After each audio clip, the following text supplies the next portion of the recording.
নমস্কার, আপনাদের সবাইকে পাপের হেসেলে সাদর আমন্ত্রণ। আপনারা সবাই কেমন আছেন? আশা করছি সকলেই খুব ভালো আছেন। এরকম সরস্বতী পুজো বা নিরামিষ কোনো দিনে এরকম একটি অপূর্ব রেসিপি আপনারা বানিয়ে নিতে পারেন। তো চলুন শুরু করা যাক। প্রথমে এখানে আমি সর্ষের তেলটা একটু বেশি করে দিয়ে দিয়েছি, আর তার মধ্যে দিয়ে দিলাম হাফ টিস্পুন কালো জিরে, আর তার সঙ্গে দিয়ে দিচ্ছি গোটা 5-6 কাঁচা লঙ্কা চেরা, সেটাকে চিড়ে নিয়েছি। এটা খুব একটা ঝাল না, ওই জন্য লঙ্কাটা একটু বেশি করে দিয়েছি। আর এখানে দিয়ে দিলাম ডালের বড়ি, মোটামুটি 7 থেকে 8টা ডালের বড়ি আমি এখানে টুকরো করে দিয়ে নিয়েছি। তেলের মধ্যে দিয়ে কিছুক্ষণ নাড়াচাড়া করে নেব। এটা বেশিক্ষণ ভাজতে হবে না, কারণ সবজির সঙ্গে এটা ভাজা হয়ে যাবে। একটুখানি নাড়াচাড়া করে আমি এর মধ্যে দিয়ে দিলাম কোয়াশ। এখানে বড় সাইজের একটি কোয়াশ নিয়েছি।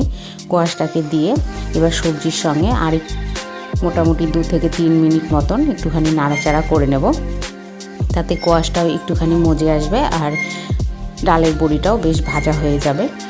এরপরে আমি এর মধ্যে দিয়ে দেব পরিমাণ মতন লবণ, হলুদ দিয়ে এটাকে আর মিনিট 2 থেকে 3 মতন একটু নাড়াচাড়া করে ভেজে নেব।